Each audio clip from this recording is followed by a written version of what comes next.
दोस्तों इस वक्त हमारे साथ मौजूद है ऑल इंडिया मजलिस इत्तेहादुल मुस्लिमीन के यूथ प्रेसिडेंट आदिल हसन आज़ाद। आपको बता दें कि दोस्तों कि लगातार जो है बिहार में जो है चुनावी संग्राम चल रहा है, ख़ास के एमएलसी के चुनाव को लेकर। और एमआईएम जो है अपनी जो है 2 उम्मीदवार मैदान में उतारे हैं, यानी कि 2 उम्मीदवार, एक उपचुनाव में बोचहा विधानसभा में, एक एमएलसी के प्रत्याशी चंपारण से। तो हमारे साथ मौजूद है आदिल हसन आज़ाद साहब बात करने के लिए।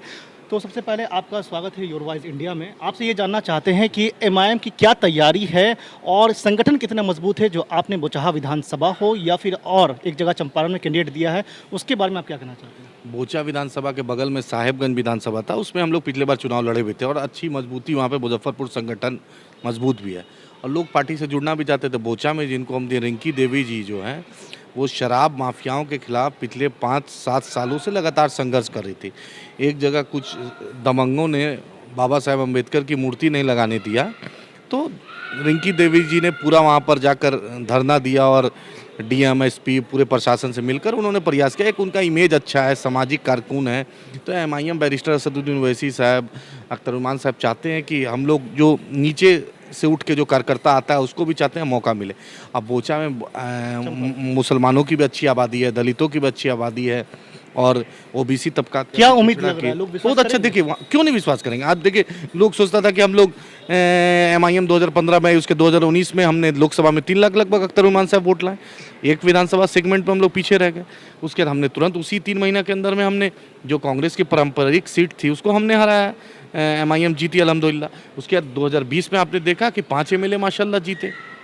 और लगातार हम आवाम के बीच में अख्तरुल इमान साहब, उर्दू टीटी का मामला हो, शमशुल हुदा मदरसा का मामला हो, उर्दू लाइब्रेरी का मामला हो, उर्दू शिक्षक की बहाली का मामला हो, सीमांचल के बाढ़ का हो, अलीगढ़ मुस्लिम यूनिवर्सिटी हो, कटान हो और सीमांचल की जो मसाइल है, जो रीजनल डिसबैलेंस है, जो इम्पार्शियल सरकार हम हमेशा किया है उन्होंने सौतेला व्यवहार सीमांचल के। आपसे ये जानना चाहते हैं हम कि बोचहा विधानसभा जहाँ उपचुनाव हो रहा है, खास के वहाँ देखा जा रहा है काफ़ी संग्राम है, चुनावी संग्राम आरजेडी की तरफ से हो या फिर आपने देखा होगा पिछले दिनों कि किस तरह से वीआईपी पार्टी के साथ हुई।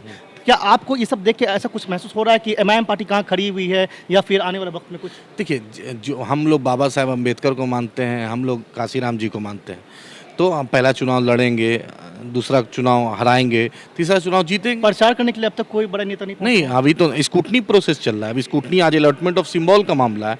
उसके बाद हम बाजाबते 1 तारीख से, क्योंकि असेंबली चल रहा है, 5 एमएलए असेंबली में बिजी है, 1 तारीख से हम लोग बोचा में उतरेंगे पूरा 5 एमएलए हो सके इंशाअल्लाह ताला। अगर बैरिस्टर असदुद्दीन ओवैसी साहब का पार्लियामेंट में मसरूफियत नहीं रही तो इंशाअल्लाह बैरिस्टर साहब को भी हम दावत देंगे।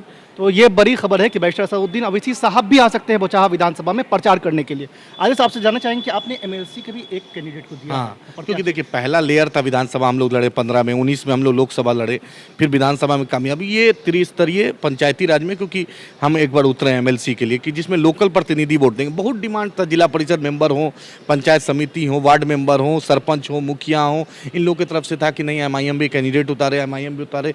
तो हमने चंपारण जो एक मजबूत इलाका है उसमें हमने एक कैंडिडेट दिया, एक नौजवान को दिया है जो मेहनती है, जो संघर्ष कर रहा है, जो वहाँ की ज़मीन से जुड़ा हुआ है। हमने वहाँ के लोगों के डिमांड पर, वहाँ भी अख्तर साहब का अप्रैल के पहले हफ्ते में 1 तारीख को दौरा हो रहा है और 5 एमएलए जाएंगे इंशाअल्लाह ताला। और उसके बाद बोचा भी हम जाएंगे। हम तो संघर्ष करेंगे, हम जानते हैं मेहनत करना, कामयाबी देने वाली ज़ात अल्लाह की है। एमआईएम मेहनत करना जानती है।